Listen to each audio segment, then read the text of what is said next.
Welcome to episode 1 of whatever we're going to call this show. This is a pilot episode of a wrestling podcast with, again, a revolving door of co-hosts. Today on the show, you have me, of course, the Phil. You have Kyle from TheTechnofiles.com and Adam from Kingston. Come on, Adam. Where are you from? What website? What promotion? Kingston. If I was going to say I'm affiliated with anyone, it would be a local wrestling affiliate, Ontario Championship Wrestling, OCW, so ocwrestling.ca. That's ocwrestling.ca. Now, on this show, we are going to talk about mainstream wrestling mostly. And we're going to go through Raw, TNA, Impact Wrestling, and SmackDown. We'll just give our thoughts and even talk about the latest hubbub in the wrestling world. Maybe talk about stuff leading up to WrestleMania, some rumors, who knows, whatever's on our mind. That's just what our show is going to be about. Sound good, guys? Love it. So let's get right into it. Raw. Like, I have a Raw breakdown in front of me. We got into the show and it opened with... That'd be Shawn Michaels. And Triple H. Trips, yeah. So that whole segment where Shawn Michaels confronted Triple H about the whole issue of who's better. I'm not really sure what they were trying to pull off with that, with the back and forth banter. I mean, they usually do pretty good on the stick when they're going back and forth, but this one just kind of seemed long form, like they didn't really have a plan. They just kind of went out there and winged it just to kind of get to the end result. It didn't seem like it had a purpose. It's like, I told you, you could do this, but you don't want to believe me, but this guy said this, and now you're doing it. So what are you trying to do? What are you proving? I think for me, the issue is that obviously they had to get to that end result because the idea is that they're setting up Shawn Michaels as the special guest referee for Triple H and Undertaker Hell in a Cell. And they need to have a reason for fans to believe that Shawn Michaels will call it right down the middle. And so they have to give him heat with Triple H over something. And I guess this was the catalyst for that, the reason for it, which is, who's really better? Oh, you think you're better than me? Which kind of seems a little ridiculous given their past history and everything of that nature. But I mean, it's a good temporary fix. It's a good Band-Aid to get them there. But you're right. If the point was getting to that point of, I don't like you very much right now, so maybe I will call this match right down the middle.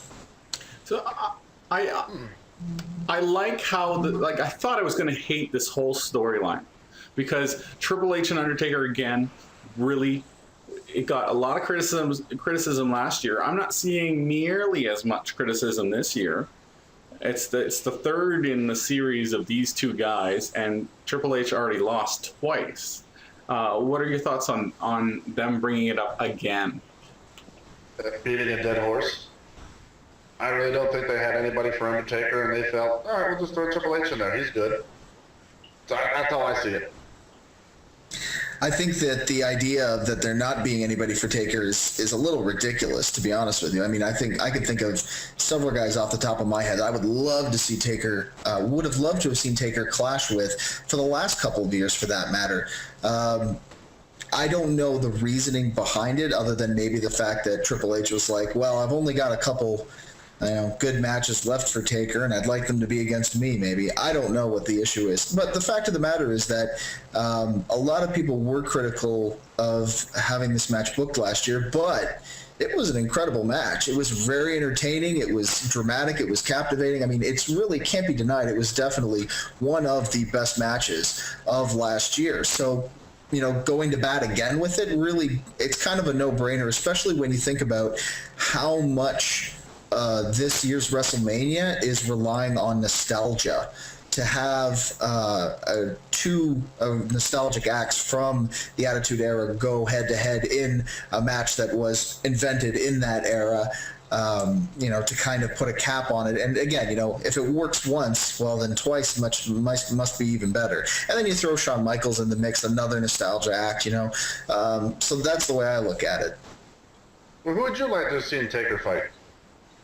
The last couple of years, for me, there's been a couple guys. I would really love to see him go against Wade Barrett.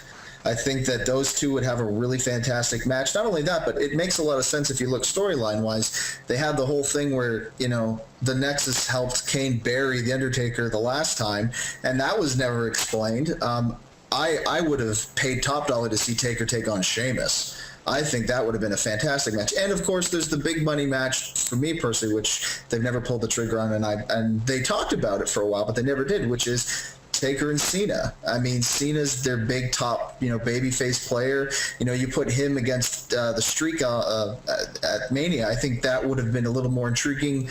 I think it might have been a little bit more intriguing a few years ago when Cena was kind of, there was no question about, that he was the unstoppable force at WrestleMania as well. Since then, he's really allowed himself to, to take some hits and whatnot. He's proven that he doesn't have to be at the top of that card.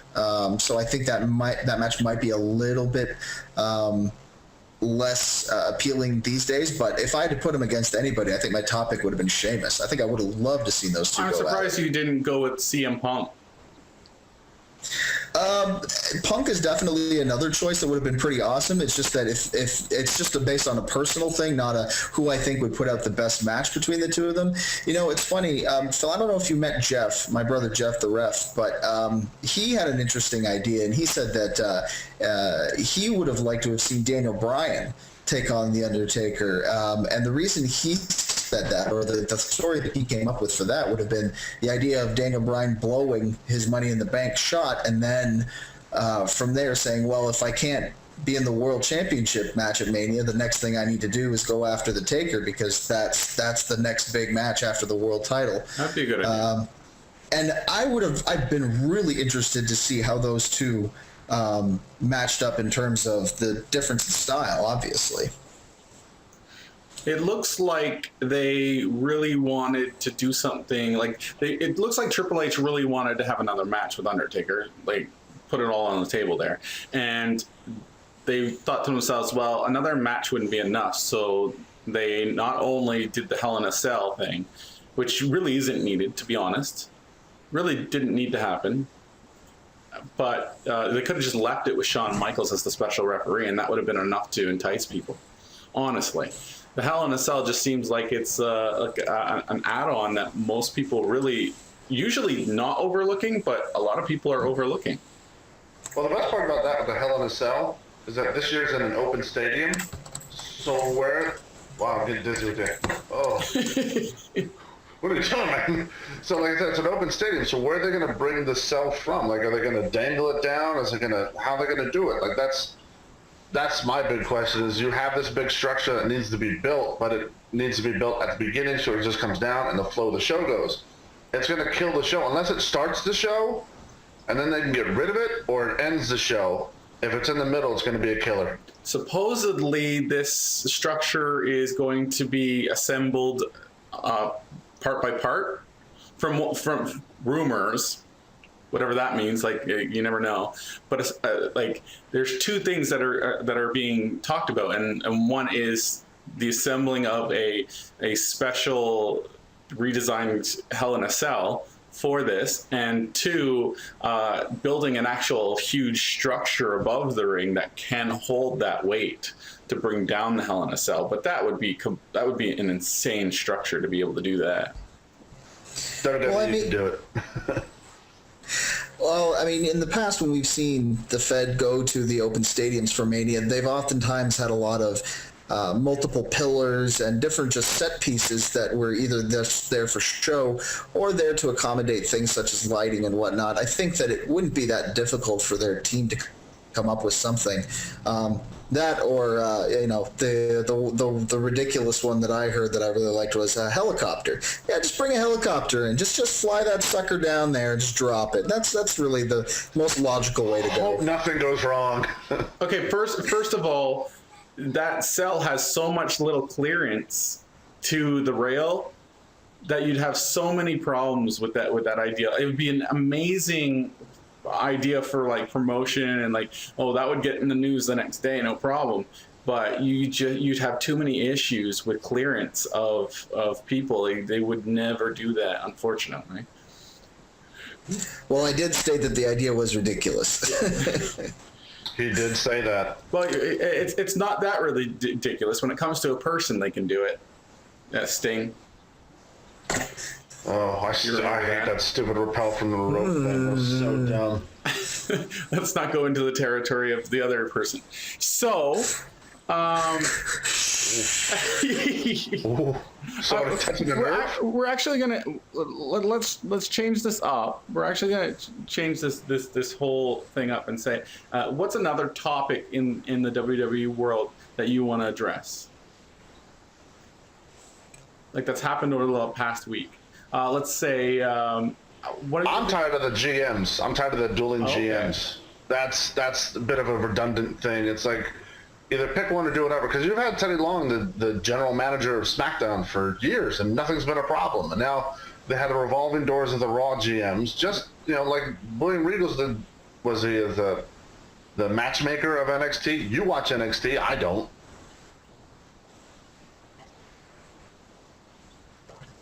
What is he?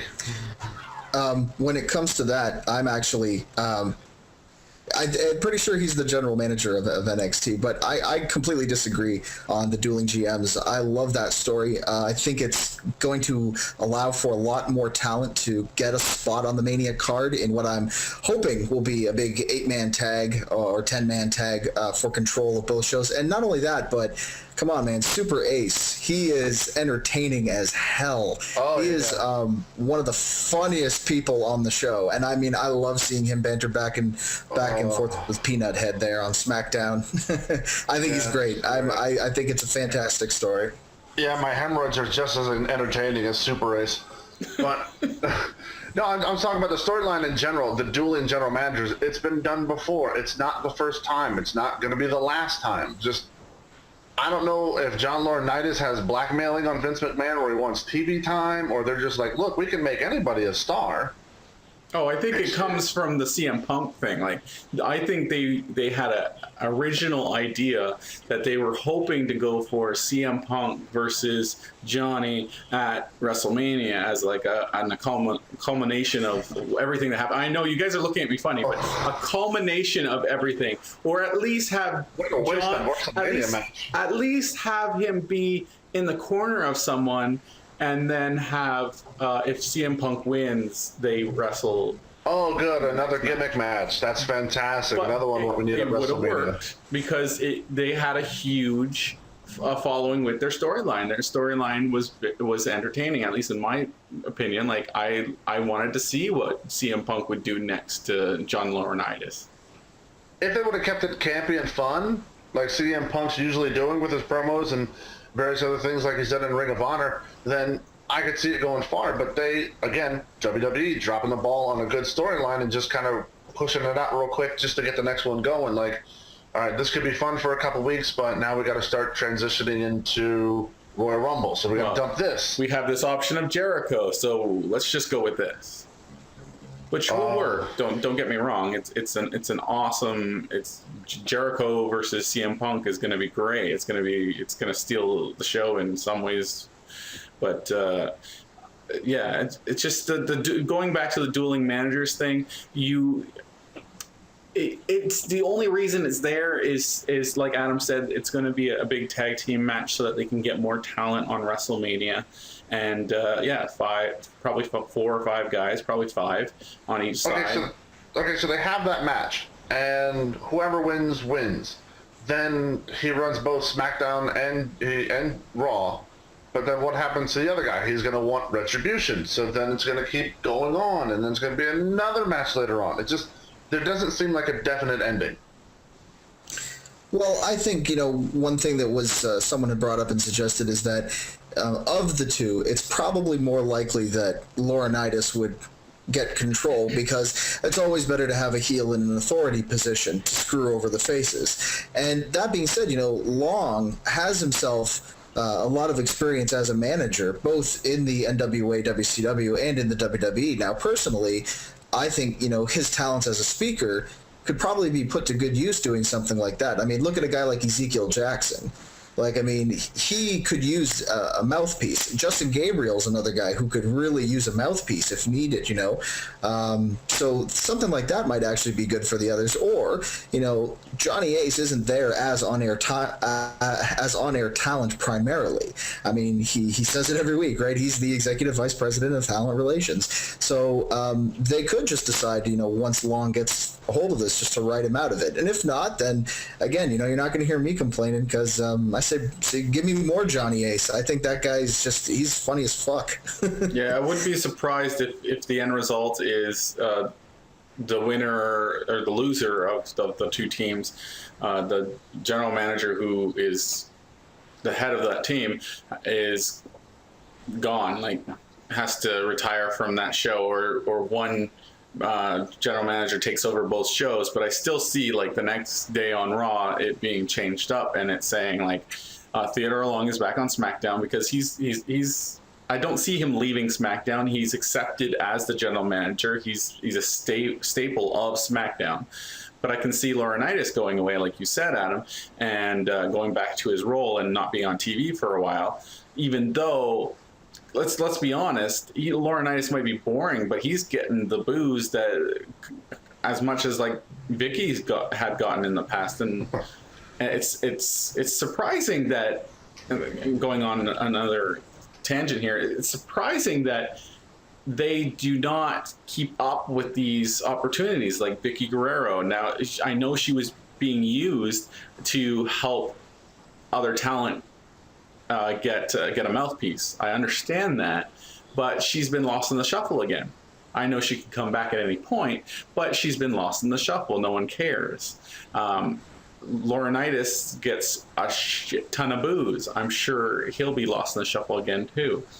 Well, WWE, they always drop the ball when it comes to managers. They never really, since Bobby the Brain Heenan and Jimmy Hart, and let's see who else you got. You got a whole bunch of Freddie Blassie, all the big time Mr. Fuji's. All those managers were great because they got all the guys that couldn't talk on the big stage. They had people that you could hide deficiencies, could do whatever. Like Paul Lee, when he had his Dangerous Alliance, those guys couldn't talk, but Paul Lee sure could, and he was able to bring those guys along. But those days are over. In the mainstream of WWE, the male managers or even female managers aren't what they used to be. They're now just more like a side piece. There seems to be a mentality in the WWE, from my personal perspective, is that there seems to be a mentality of why hire 5 or 6 managers when we have Hollywood writers who can just write what these guys should say, and that should be good enough. Or I have it on my wrist. Yeah, exactly. Or the mentality might have switched to, we don't need managers anymore. They're just an additional cost, because now maybe the whole idea has been that in this new WWE world, if you can't talk, then you sink, and that's pretty much all there is to it now. And again, that's just a personal view. That's certainly, obviously, I don't have insider knowledge or anything, but that could be just one way of looking at it from that perspective. I don't know if that's the case, but there it is. It looks like that's the case. I completely agree with you in terms of, like, who was it?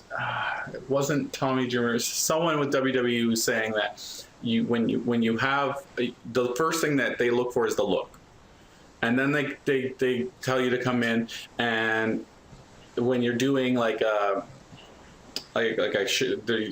tryout in front of them, they want to see you before you wrestle. They want to see that you have what it takes in front of the mic. You have mic skills. You have personality. Because if you don't have personality, there's no point in bringing you in. If you've got, I think it was Mick Foley. Yeah, it might be. If you have like half talent, but you've got insane mic skills, insane personality, they can bred you to be better. They can bring you into OVW. They can bring you That's old school, isn't it? A Florida Championship Wrestling. They can bring HWA. they can bring you into these things, and they can try to make you better. But if you don't have personality, you're gonna die. You're gonna go downhill. Fair enough. And I think that's absolutely correct, because now the biggest complaint that I hear from a lot of fans is about the WWE's in-ring product, for the most part, is everybody's the same. And really, that's Florida Championship Wrestling has become a wrestling factory, a WWE factory, a wrestler factory. It produces the same cookie cutter wrestlers. And so when you have guys like CM Punk who stand out, greatly stand out, and kind of move against the grain, they stand out like a sore thumb because they are not cookie cutters. So yes, I can definitely see where you're coming from with that, Phil, and I would highly believe that to be the case. Well, I'm going to counter your Florida Championship Wrestling thing, because now they've added a lot of hot indie stars. Chris Hero, Claudio Castagnoli, John Moxley. Who's the other guy that picked up from Ring of Honor? But they have now 4 guys who don't fit that old cookie cutter mold of they have to be a bodybuilder. They got to be 6'5", and they got to talk like, I know what I fight's good. You know, they don't have those guys. Now they have guys that can talk on the mic. They got guys that can run in the ring. But you got Richie Steamboat, the great son of Ricky the Dragon Steamboat, who doesn't fit the mold. Like I think they're starting to break that trend of they have to have the same body type. But the thing that's going to differentiate them is they have to do in-ring movesets that are a little bit different, like Daniel Bryan bringing in submissions a lot more. CM Punk bringing back Macho Man Randy Savage's big elbow drops. Things like that to get you away from John Cena's 5 moves of doom and The Rock's 3.5 moves of sports entertainment. You have guys that can actually move in the ring, can perform. That's what they want to move towards. So I certainly hope that you're right on that. I mean, because we have seen instances where they have brought in guys who can wrestle and who don't fit the natural mold, but have fallen flat on their faces. 2 examples that immediately, actually, let me go ahead with that. 3 examples that immediately come to mind are Colt Cabana, oh no, Kazani, and Low Key. Now wait a minute, because the point that you were making is that they now have guys who don't fit that mold, and bringing in guys that don't fit that mold. And you're absolutely right about that. But will they end up utilizing or sinking or swimming in that environment where they still want those cookie cutter wrestlers is another big question. Guys like CM Punk and Daniel Bryan have managed to succeed because they, again, stand out from the pack, not just in their styles, but from what I've read is that they're also ones that are willing to stand up and say, this sucks. I'm going to do it this way because this is how it needs to be done. And they're the ones who are going to Vince and saying, this is how we need to do things. They are standing up and making a name and making some noise for themselves. I mean, CM Punk has almost been fired on 4 separate occasions from the WWE, and somehow or another, he's been able to come back, even regardless of the fact that he has had in the past nuclear heat with The Office, and it's because he's been willing to stand up and say this is a dumb idea or this has got to be done in this different way. So it's certainly, I mean, they can have the best wrestlers in the world, and in many times they have. But if they want them to be cookie cutter, that's how they're coming out of the factory. Okay, now I'm going to yell at you about the Colt Cabana thing. You can't blame Colt Cabana for Scotty Goldman. That's what he was given. He tried to run with it. He really did. It just didn't work. Kazarni. Okay, fuck Kazarni. It was awful. It was just the dumbest thing ever. Low Key left on his own because he didn't like what was given to him. Kazarian. So that's it. Yeah, Kazarian. Oh, he didn't want to cut his hair. Big fucking deal. I think it was more than that. Come on. I think it was obviously more than that. They didn't know what to do with him. They were lost. He wasn't being used at all.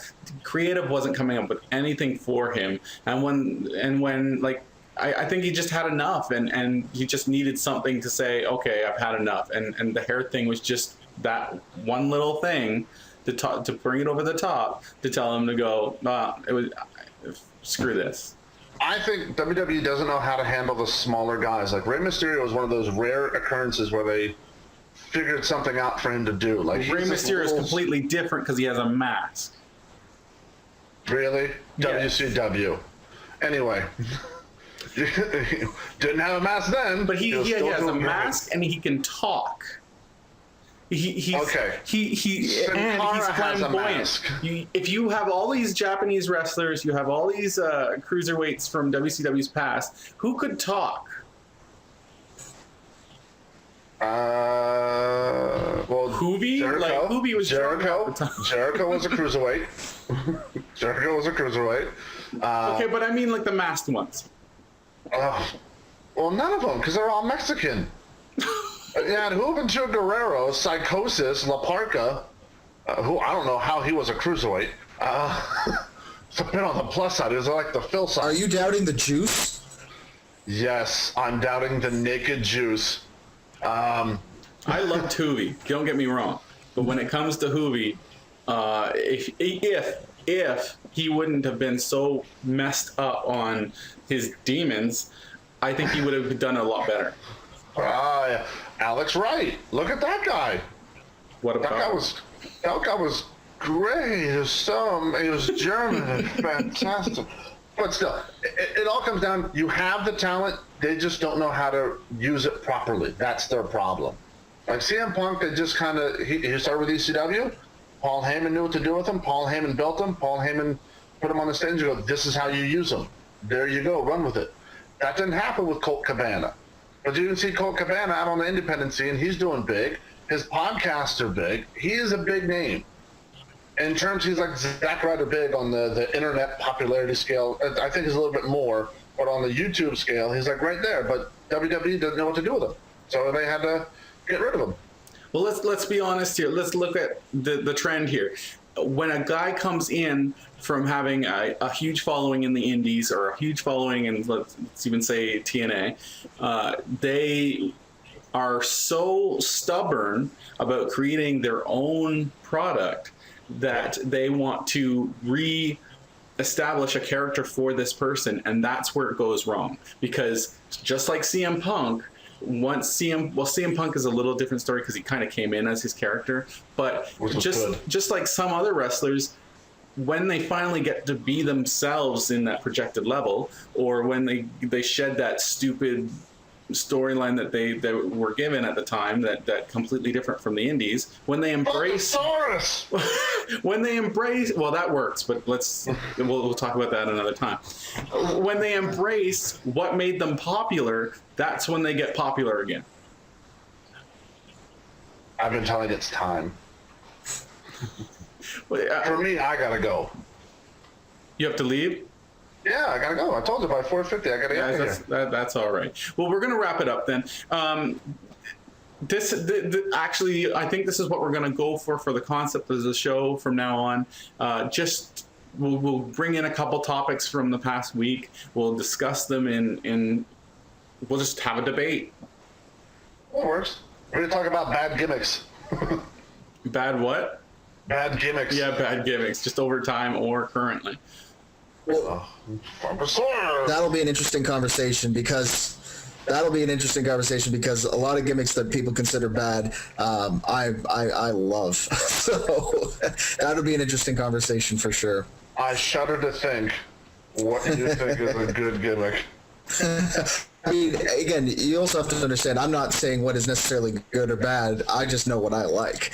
I mean, because wrestling is an art form in that sense, in that, people who like Picasso might not necessarily like Da Vinci. Are they both great artists? Absolutely. But I mean, in the same reason that you can show a guy a Chikara tape and they'll instantly fall in love with it, and then hate 1980s Japanese stuff, whereas other guys will, think the exact opposite of the other thing. Okay. So it all depends. Before we get into a topic, because Kyle has to go, we're going to wrap up the show. Episode 2 will have talks about gimmicks. We'll also bring up, during that talk, the Fungosaurus. We'll say what our opinions are on it, and then we'll talk about anything anything that we care to talk about that's happened in the past week, and that'll be on episode 2. We don't know when that'll come to you, and that'll be on our show that's not titled yet, but I'll come up with a title very soon.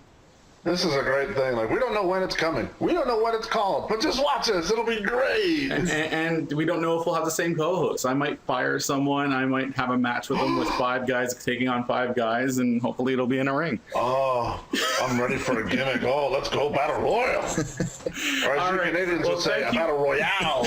Kyle's going crazy again. Thank you, everyone, for coming. Let's go through the plugs. Adam, plug. Let's have everybody visit www.ocwrestling.ca and check out our weekly internet show there as well, OCW Interaction. And you can get that on YouTube under what YouTube account? YouTube /OCW Interaction. Pretty simple. There you go. Thanks for coming, Adam. And Kyle, where are you from? What do you do? God, I forget. I review techs and gadgets for thetechnophiles.com. That's my own website. You can find me at www.thetechnophiles.com. Follow me on Twitter at Kyle Leishear with my last name. Phil will put it right down there, I hope. And fix it up. And check me out in Technophiles and YouTube, all my Technophile videos. And I'm the Phil, and I do this show and allforgeek.com. And the other show, and the other one. 56 other shows, and we'll see. That one. All right, thanks, guys, and see you next week if you're here. And if you're not, well, episode 2 goes on without you. You've been fired!